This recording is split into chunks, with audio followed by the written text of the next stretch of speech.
Talk about Hashimoto's and vaginal dryness, and this is kind of part of a slightly bigger picture of Hashimoto's and just female hormonal imbalances in general.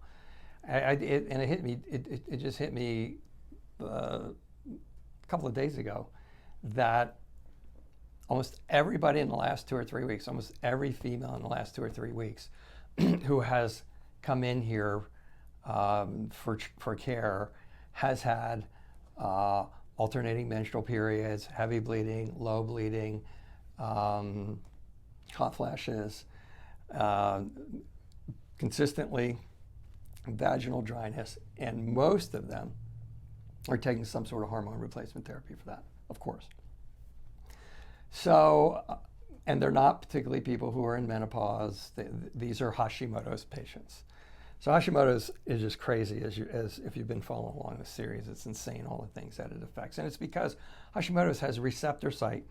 Your thyroid has a receptor site to receive your thyroid hormone and then get hooked into the cell and have it make energy in every one of the trillions of cells in your body. So, and it has a direct relationship to your female hormones. If a person comes in here with a female hormonal problem, first thing we're going to look at is all of the physiology that would be abnormal that would cause you to have a female hormone problem. If it's not a pathology, in other words, if you've gone to the doctor and you don't have like a tumor or something like that, or you don't have endometriosis, or you don't have ovarian cysts or something along those lines,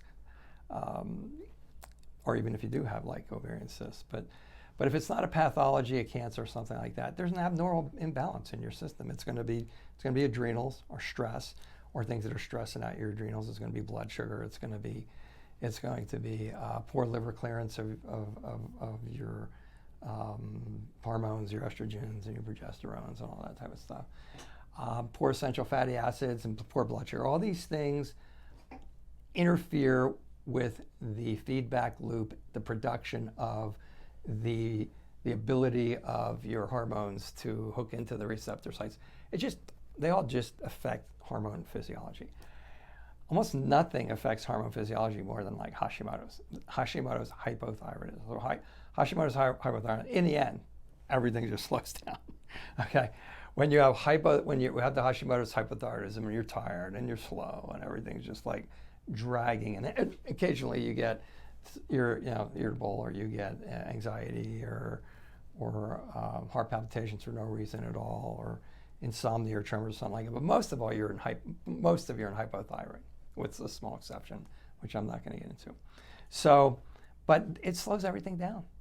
It slows down your hormones. When they're made, they need to be made, they need to be used, they need to be cleared, they need to get out into the toilet. And then that whole mechanism it creates a certain balance in you, and then that whole mechanism tells your brain, okay, all that hormone's cleared out, it's going down, we need more hormone. Hey brain, tell my ovaries and my adrenal glands that I need more estrogen. Well, that doesn't happen in Hashimoto's for a ton of reasons. Like Hashimoto's hypothyroidism is going to slow down your bowels. So you're not going to clear your estrogens into the toilet. One of the first things that comes in here, people who have constipation, you got them pooping, because they're not detoxing. If it's not getting in the toilet through feces or through urine, you're not detoxing. So, and you're not detoxing these excess estrogens, so they stay in your body, and an excess estrogen is just as bad as when it's not enough. Excess estrogen shuts down the receptor sites in the cells for the estrogen from hitting it too much. Kind of like insulin resistance in blood sugar. Like in blood sugar, you eat too much junk and it keeps telling your cells, you gotta let me in, you gotta let me in, you gotta let the sugar, and eventually the cells go, no, it's enough. Same thing with too much estrogen. So Hashimoto's can do it through that mechanism. Hashimoto's can slow down your liver and your gallbladder function. Gallbladder doesn't work, liver doesn't clear. Bingo, you're not clearing out your excess estrogens. It slows down the ability of your ovaries to make estrogen, to make the follicles. It's one of the reasons that it affects estrogen and testosterone therapy. It's one of the reasons that it causes women to not be able to have babies. So it can cause just about anything upstream because it slows every one of those things down. It can fatigue your adrenals, and so now your adrenals aren't doing what they're supposed to be doing relative to working with your secondary sex hormones. It's just like, it's crazy. And it was just, I don't know, it just struck me like the last 8 women came in had vaginal dryness down. And they didn't really connect it. Nobody really connected it to their thyroid.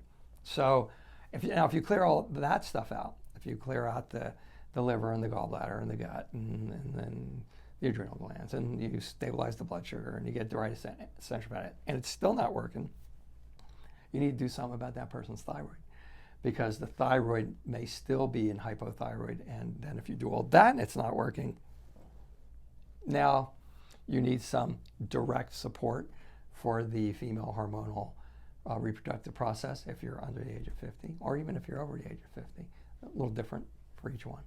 And that can come usually in the form of herbs or botanicals or things of that nature. But for those of you who've taken the herbs and botanicals and go like, no, I still got vaginal dryness and all that other stuff, it's like, it didn't work. Well, it didn't work because you didn't handle all that other stuff.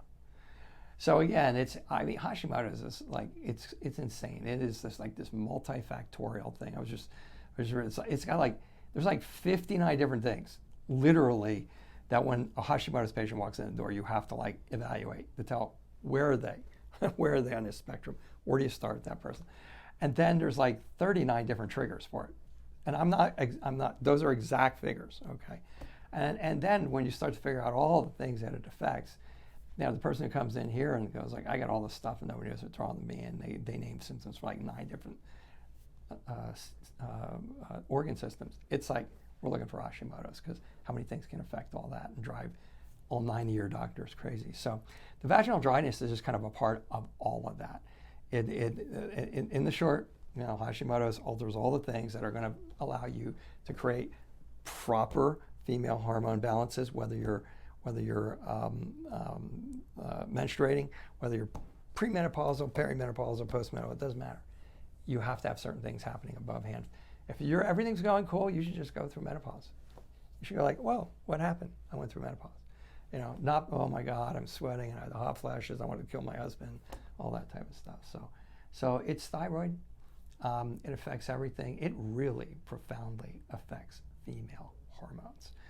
And the vaginal dryness is part of that whole deal.